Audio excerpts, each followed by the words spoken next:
सोचा है कभी कि सनातन धर्म की सबसे पवित्र और सबसे ऊंची कुर्सी शंकराचार्य का पद आजकल पुलिस की लाठियों, सरकारी नोटिसों और राजनीतिक आरोप प्रत्यारोप का शिकार क्यों बन रहा है? क्या ये हिंदू आस्था का अपमान है या फिर सत्ता का खेल जिसमें संतों को भी प्रोटोकॉल के नाम पर कुचला जा रहा है? प्रयागराज के माघ मेले में स्वामी अविमुक्तेश्वरानंद सरस्वती के साथ जो हुआ वो सिर्फ एक घटना नहीं, ये धर्म और राजनीति के घिनौने मेल की जीती जागती मिसाल है। बाल खींचना, कपड़े फाड़ना, पीटना और फिर नोटिस थोपना कि तुम शंकराचार्य कैसे, क्या यही राम राज्य है? सवाल इसलिए क्योंकि हमारी सनातन संस्कृति साधु संतों को इज्जत और सम्मान की अनुमति देती है, न कि अपमान करने का। हमें बचपन से सिखाया जाता है कि साधु बाबा है, पैर छुओ, आशीर्वाद लो, बड़े आदर सत्कार दिया जाता है। यह हमने कब सीख लिया कि साधु संतों का अपमान करना है? नमस्कार, मैं हूं निश्चित दुबे और आप देख रहे हैं कैपिटल टीवी। आइए इस विवाद की परतें को उधेड़ते हैं। अभी अभी धरना जारी है, नोटिस का जवाब आया है, राजनीति भड़की हुई है, स्थिति अभी भी तनावपूर्ण है। स्वामी अविमुक्तेश्वरानंद सरस्वती का धरना तीसरे दिन में प्रवेश कर चुका है। वे त्रिवेणी संगम के पास अपने शिविर के बाहर बैठे हैं, भूख हड़ताल पर बैठे हैं और कहते हैं कि माफी ना मिले तो आश्रम में भी नहीं लौटूंगा। मेला प्रशासन ने 19 जनवरी की रात नोटिस चिपकाया। सुप्रीम कोर्ट के आदेश के मुताबिक आप ज्योतिष पीठ के शंकराचार्य नहीं माने जाते, नाम के आगे शंकराचार्य क्यों लिख रहे हैं? 24 घंटे में जवाब दें। स्वामी जी ने जवाब दिया। स्वामी जी ने आज जवाब दिया और कहा कि शंकराचार्य का फैसला अन्य 3 पीठें करती है, ना कि सरकार नहीं करती है, अदालत भी नहीं करती है। श्रृंगेरी और द्वारका पीठों का लिखित समर्थन है, पूरी की मौन स्वीकृति है। मेरा पटाभिषेक हुआ है, 2022 में हुआ, 2022 के सितंबर में हो चुका है। सुप्रीम कोर्ट का स्टे अक्टूबर में आया। ये राजनीतिक साजिश है। प्रशासन का दावा है कि पालकी बिना अनुमति की लाई गई, बैरिकेड तोड़े गए, भीड़ में स्टैंपेड का खतरा हो सकता था। कोई अपमान नहीं, सुरक्षा के लिए इन्हें रोका गया। लेकिन वीडियो में साफ दिख रहा है कि शिष्यों के बालों से घसीटा जा रहा है, कपड़े फाड़े जा रहे हैं, लाठियां चली है। कम से कम 12 से 15 शिष्य घायल है, हॉस्पिटल में भर्ती है। कांग्रेस और सपा ने हमला बोल दिया इस मुद्दे पे बीजेपी के ऊपर, जबकि बीजेपी चुप है। धरना जारी है। सोशल मीडिया एक्स पर हैशटैग शंकराचार्य प्रोटेस्ट ट्रेंड कर रहा है। साधु के बाल खींचे, कपड़े फाड़े, पीटे। 18 जनवरी मौनी अमावस्या के दिन करोड़ों श्रद्धालु संगम में डुबकी लगा रहे थे। स्वामी अविमुक्तेश्वरानंद पालकी में सवार होकर के 200 से 250 यानी कि 250 शिष्यों के साथ पहुंचे। पुलिस ने ब्रिज नंबर 2 पर रोका, वीआईपी स्नान नहीं है कहा, पैदल जाना होगा। विरोध हुआ इसका, बैरिकेडिंग तोड़े गए, फिर लाठीचार्ज हुए और वह वीडियो सोशल मीडिया पर मौजूद है, वायरल हो गया। एक युवा शिष्य के बाल पकड़कर घसीटा गया, कपड़े फटे, जमीन पर पटका और पीटा गया। स्वामी जी ने यह आरोप भी लगाया है कि पुलिस ने बच्चों को धक्का दिया, बुजुर्गों को मारा है, ये आस्था का अपमान है। वही प्रशासन का कहना है कि बिना परमिशन आए थे, इमरजेंसी ब्रिज तोड़ दिया, भीड़ जाम की। लेकिन सवाल यह उठ रहा है कि क्या सुरक्षा के नाम पर संतों को कुत्ते की तरह पीटना जायज है? कई शिष्य हॉस्पिटल में हैं, मेडिकल रिपोर्ट्स हैं। ये दृश्य देख करके खून खौल उठता है लोगों का। योगी सरकार में साधु पीटे जा रहे हैं, लोग अब सवाल कर रहे हैं और विपक्ष भी गिर रहे हैं इन्हीं शब्दों से। अखिलेश यादव ने कहा miss treatment unpardonable. Akhilesh Yadav का बयान सामने आ रहा है, कह रहे हैं कि बीजेपी पर तीखा हमला किया है। उन्होंने कहा कि मिस ट्रीटमेंट अनपार्डनेबल है, यानी कि माफी के काबिल नहीं है। अखिलेश यादव ने सोशल मीडिया एक्स पर वीडियो शेयर करके कहा है कि संतों और श्रद्धालुओं का मिस ट्रीटमेंट अनपार्डेबल है, मतलब संतों का अपमान माफी के काबिल नहीं है। पिछले साल भी ऐसा ही कुछ हुआ था, अखिलेश यादव को याद होना चाहिए। उन्होंने कहा था कि जांच हो इसका। उन्होंने स्वामी जी से फोन पर बात की, जल्द ही मिलने आऊंगा और आपके साथ हूं। सपा ने यह भी आरोप लगाया कि बीजेपी हिंदू धर्म का इस्तेमाल करती है लेकिन संतों को अपमानित करती है। लेकिन अखिलेश का ये दोहरा चेहरा, किस मुंह से अखिलेश ये कह रहे हैं? क्योंकि 2015 में उनकी सरकार में भी स्वामी जी पर लाठियां बरसाई गई थी। अब वो वोट बैंक के लिए संतों का साथ खड़े दिख रहे हैं। ये कौन से चेहरे हैं? राजनीति का ये खेल कितना घिनौना होता जा रहा है, जिसमें संतों तक को भी नहीं छोड़ा जा रहा है, इनको भी घसीटा जा रहा है, इन्हें पीटा जा रहा है। नियम तोड़े, अपमान नहीं, लेकिन सफाई कमजोर। इस मामले पर सत्ता पक्ष का बयान भी सामने आया। सत्ता पक्ष ने साफ कहा है कि पालकी बिना अनुमति से लाई थी। श्रद्धालुओं की भीड़ थी जिससे बड़ी भगदड़ की स्थिति उत्पन्न हो सकती थी। कोई अपमान नहीं हुआ है, सीसीटीवी में सब कुछ मौजूद है। बीजेपी प्रवक्ता का कहना है कि विपक्ष अराजकता फैला रही है, लेकिन जब वीडियो में पिटाई साफ दिख रही है तो सुरक्षा का बहाना कितना देर तक चलेगा और कब तक चलेगा। स्वामी जी पहले राहुल गांधी को हिंदू कह चुके हैं, बीजेपी की आलोचना कर चुके हैं, तो क्या समझाया जाए कि ये बदला है? आखिर क्यों शंकराचार्य बन रहे हैं सर्कस के तंबू? इस पूरे विवाद का जड़ है शंकराचार्य पद। तो ऐसे में ये जानना भी जरूरी हो जाता है कि आखिर कौन है असली शंकराचार्य। स्वामी अभिमुक्तेश्वरानंद सरस्वती का विवाद आखिर है क्या? राजनीति, धर्म और सत्ता का ये खेल क्या हमारे संस्कारों को कमजोर नहीं कर रहा है?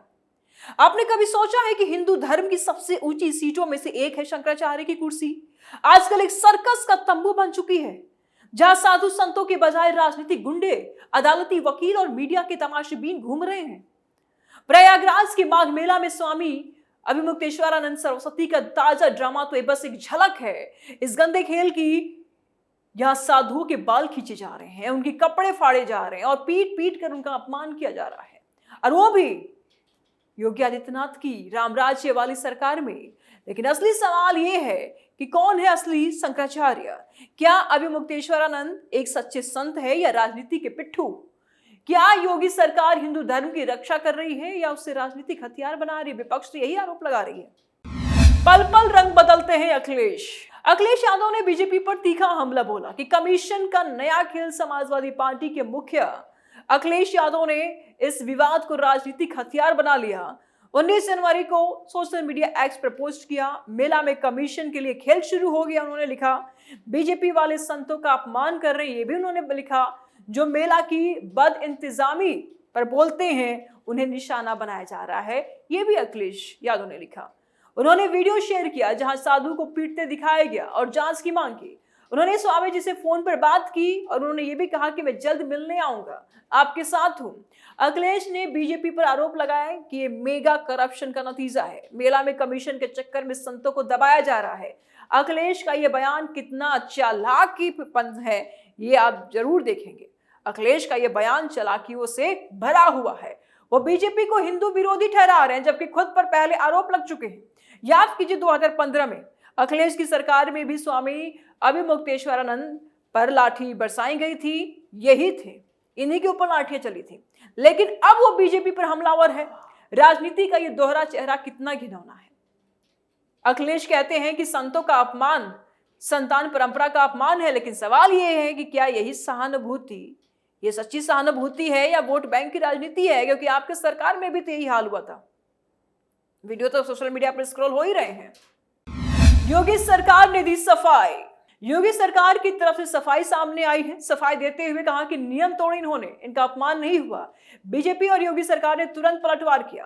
प्रयागराज मेला अथॉरिटी के वाइस चेयरमैन दयानंद प्रसाद ने नोटिस जारी कर कहा कि शंकराचार्य टाइटल का इस्तेमाल गैर कानूनी है। सुप्रीम कोर्ट में केस पेंडिंग है। पुलिस कमिश्नर ने कहा कि स्वामी जी ने परंपरा तोड़ी है, बिना अनुमति 200 लोगों के साथ आए, स्टैम्पेड का खतरा था, कोई अपमान नहीं, सुरक्षा की बात थी। योगी आदित्यनाथ ने अभी तक सीधा बयान नहीं दिया है। यूपी के सीएम हैं योगी आदित्यनाथ, इन्होंने अभी तक कोई भी सीधा बयान नहीं दिया है। लेकिन बीजेपी प्रवक्ताओं ने कहा है कि राजनीतिक साजिश है, विपक्ष हिंदू धर्म को बदनाम कर रहा है। लेकिन क्या ये सफाई विश्वसनीय है? जब वीडियो में साधु को पीटते हुए हम देखते हैं तो क्या विश्वास होता है इस सफाई पे? तो सुरक्षा का बहाना कितना चल सकता है? बीजेपी पर आरोप ये भी लग रहे हैं कि क्या वो उन संतों को दबाती है जो राम मंदिर जैसे मुद्दों पर उनके खिलाफ बोलते हैं। स्वामी अभिमुक्तेश्वरानंद ने पहले राहुल गांधी को हिंदू कहा था और अब बीजेपी की आलोचना की थी। तो क्या यह बदला है? क्योंकि सत्ता पक्ष का बयान काफी कमजोर लगता है। आरोपों का जवाब आरोपों से दिया जा रहा है। आखिर कौन बन सकता है शंकराचार्य? आदि शंकराचार्य की परंपरा से लेकर आज की लड़ाई बहुत गहरी है, क्योंकि इतनी विवादित हो गई है। तो ऐसे में जानना बहुत ज्यादा जरूरी हो जाता है कि आखिर क्या है ये, कौन बनता है शंकराचार्य। अब समझते हैं कि असली मुद्दा क्या है, शंकराचार्य कैसे बनते हैं। चलिए जानते हैं। 8वीं शताब्दी में आदि शंकराचार्य ने 4 पीठों की स्थापना की। इसमें बद्रिका श्रम में ज्योतिष पीठ, द्वारका में शारदा पीठ, पुरी में गोवर्धन पीठ, श्रृंगेरी दक्षिण में है। ये पीठें अद्वैत वेदांत की रक्षा करती है। शंकराचार्य बनने की विधि पारंपरिक और काफी कठोर है। योग्यता की बात करें तो उम्मीदवार ब्राह्मण होना चाहिए, उच्च बुद्धि वाला होना चाहिए, वेदों का ज्ञाता होना चाहिए, जीवन भर ब्रह्मचर्य होना चाहिए, संन्यास लिया हुआ होना चाहिए। चारों योग्यताएं जरूरी है। विवेक, भेदभाव, वैराग्य, त्याग, शाम, दम आदि 6 गुण, मन पर नियंत्रण और मुक्ति की तीव्र इच्छा होनी चाहिए। अब सवाल यह है कि कौन बनाता है इन्हें? तो मौजूदा शंकराचार्य उत्तराधिकारी चुनते हैं, पटाभिषेक होता है, अन्य पीठों की मंजूरी जरूरी होती है। आदि शंकराचार्य ने दशनामी संप्रदाय बनाया, जहां सन्यासी बनने के लिए गुरु से दीक्षा ली जाती है। परंपरा ऐसी है कि कोई चुनाव नहीं है, आध्यात्मिक उत्तराधिकार होते हैं। लेकिन आज राजनीति घुस गई है। ज्योतिष पीठ में 1992 से विवाद चल रहा है।